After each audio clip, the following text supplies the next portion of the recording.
Hello, in this video I'm going to talk about potato harvesting. Potato harvesting is done in various ways depending on the size of the farm. For us, we do small scale and we hire a few people to help us in harvesting. This kind of farming is like any other business with the same similar challenges. So the business is business. For this farm, it's 1.5 acre ready to harvest. I leased it from a local primary school. What we usually do is that we contact a local broker once the potatoes are ready to harvest, and then the broker will link us to the buyer.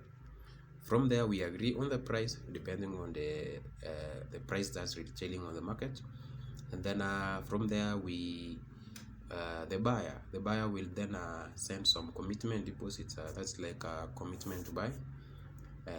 The farmer will then use the money to facilitate harvesting. Once that happens, the potatoes are collected in a point where the buyer and her employees and the lorry as well can easily access. From there, after harvesting and collection in a point, the buyer sends some of the employees to help in selection, like these ladies here. The gentleman back there will help in packaging. So what happens in selection is the ladies who specialize in this selection will select the medium sized and the larger ones. That kind is fit for the market, or that they sell best in the market. The smaller ones, like these ones, they remain with the farmer. They are good for planting or seed preparation. For me, like these ones, I'll use it I'll select it more to get the finest of the potatoes. So the smaller ones are good for planting. They can plant a bigger acreage, so it can boost your harvest once you have the best of the seeds. So this kind of packaging that is done. Up close you can see the upper part, they package the larger potatoes. The rest of the bag carries the medium ones. I must say this was a good harvest, though not to my expectations, but nevertheless it's business. We understand the dynamics of the business. We thank God for the harvest that we have here. Next time we hope we can get a better one, and I hope better profits, of course. Once it's packaged like this, the buyer sends a lorry like this one here.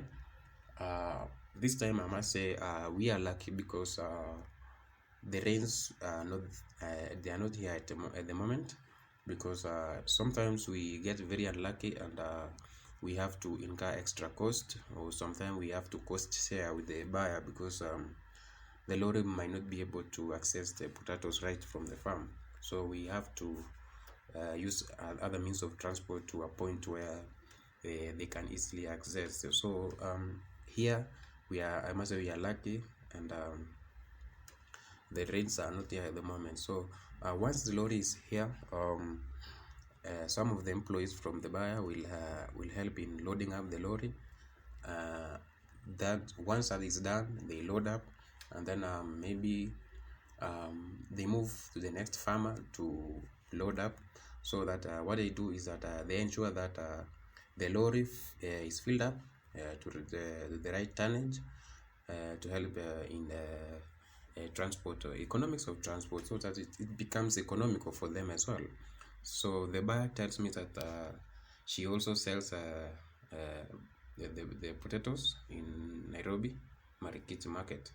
That's where that's where another chain of distribution happens. So these things occur from the broker, farmer, buyer, then moves up to the distribution chain, where there are some other bigger market players. Thank you for watching.